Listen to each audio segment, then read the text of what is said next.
Hello, and welcome to The Explainer. Today we're unpacking a historical event from the 7th century that our source material argues isn't just some dusty chapter in a history book. No, it's actually a living, breathing blueprint that's actively shaping modern political revolutions right now. We're looking at the story of Karbala and exactly how the narrative of this ancient desert battle just keeps echoing through time. Okay, let's dive into this. The documentary presents a really compelling core thesis, asking a pretty profound question.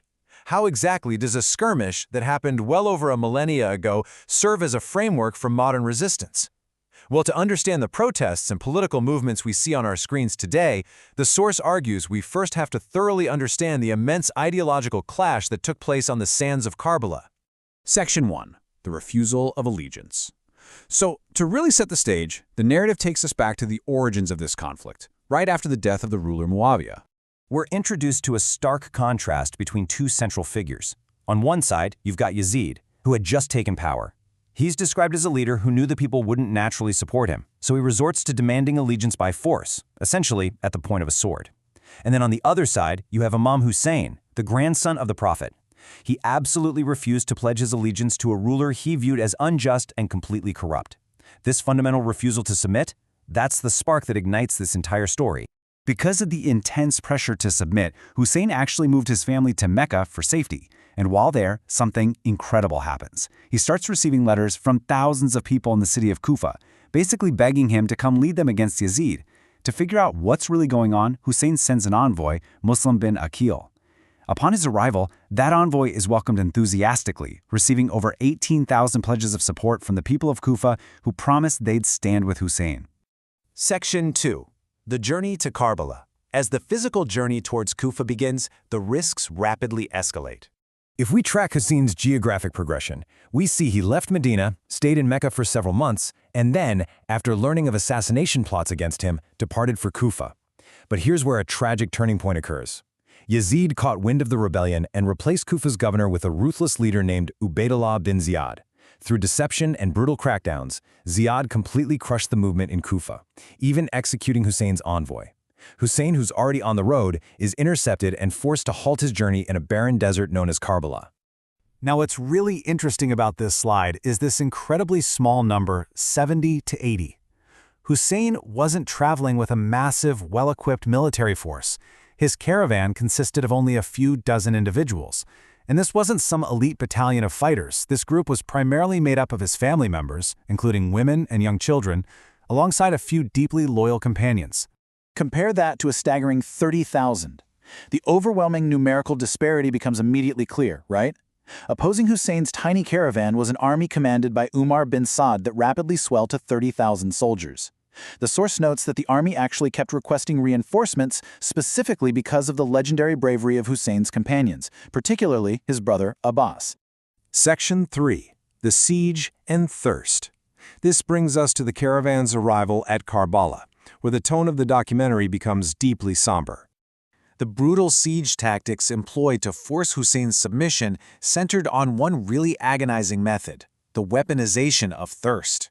500 soldiers were stationed to completely block Hussein's camp from accessing the Euphrates River. Under the extreme, blinding desert heat, you can imagine conditions quickly deteriorated.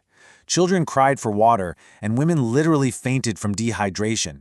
Despite this immense suffering, when Hussein attempted to negotiate peace, Yazid's forces entirely rejected it, demanding nothing less than absolute submission. The narrative then focuses on an incredibly powerful emotional turning point on the night before the battle.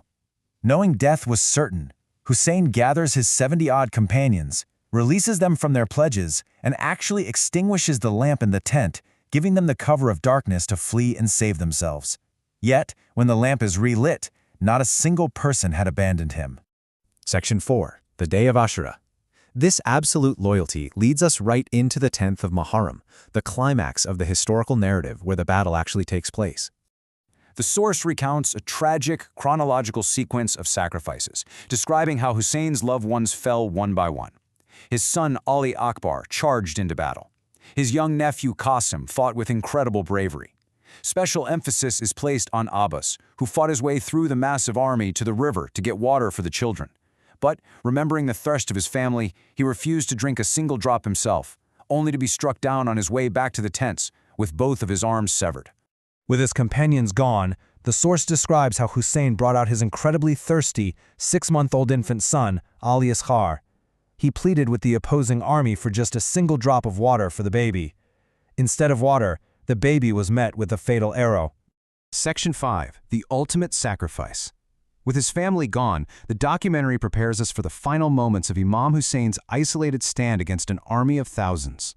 The documentary uses an incredibly striking metaphor to describe this final clash: a wounded lion against dinosaurs.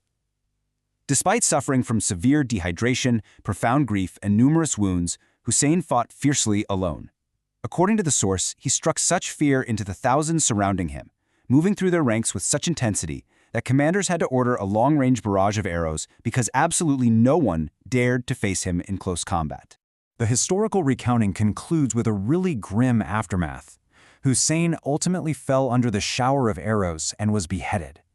Immediately following this, the tents housing his family were looted and set on fire, and the surviving women and children were taken as captives. Section 6. A Legacy of Revolution. Let's move to and see how this built, because the narrative absolutely doesn't stop in the 7th century. It transitions aggressively from historical narrative right into modern sociology, arguing that this specific sacrifice created a permanent template for revolution. The source claims the immediate shockwaves of Karbala sparked a chain reaction of historical rebellions against tyranny. Guilt-ridden groups like the Tawabin in Kufa rose up, followed by uprisings led by Abdullah bin Zubair in Mecca, and massive rebellions in Medina.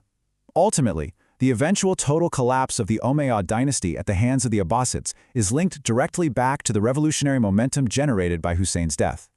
But it goes even further than that, rapidly firing through modern geopolitical movements, events you've likely seen on the news, that it directly links to Karbala. The 1979 Iranian Revolution, the 2011 Bahrain protests, the 2015 Shiite movements in Nigeria, and anti-corruption protests in Iraq and Lebanon in 2020 all utilized the imagery and ideology of Karbala. The material even claims that movements like Black Lives Matter draw on this exact same universal spirit of standing up to overwhelming systemic oppression. To explain how this ancient history powers modern politics, we're given this vital phrase: every day is Ashura, every land is Karbala. Leaders, most notably Ayatollah Khomeini in Iran, utilize this specific framework to successfully topple governments. By framing their current corrupt leaders as the modern Yazid and their own resistance as the modern Hussein, they mobilized millions, convincing them that fighting oppression wasn't just a political act, it was a sacred duty. Which brings us to the ultimate thesis. The source material argues that Islam is a deeply political religion. It asserts that faith, prayer, and fasting are rendered entirely ineffective if people are living under the boot of oppressive, corrupt rulers. In this view, active resistance against tyranny isn't just optional, it's a fundamental requirement, modeled perfectly by Karbala. And we'll conclude our explainer today with this powerful, provocative quote from the philosopher Allama Iqbal. He said, "The religion people look for in mosques lies on the land of Karbala." It beautifully summarizes the central argument, that true conviction isn't just found in quiet prayer, but in the willingness to stand up against injustice, no matter the odds. So, as we wrap up, it really leaves us to reflect on the nature of revolution. How do the echoes of a 7th-century desert stand continue to ring so loud in the protests of our modern world today? Thanks so much for learning with us.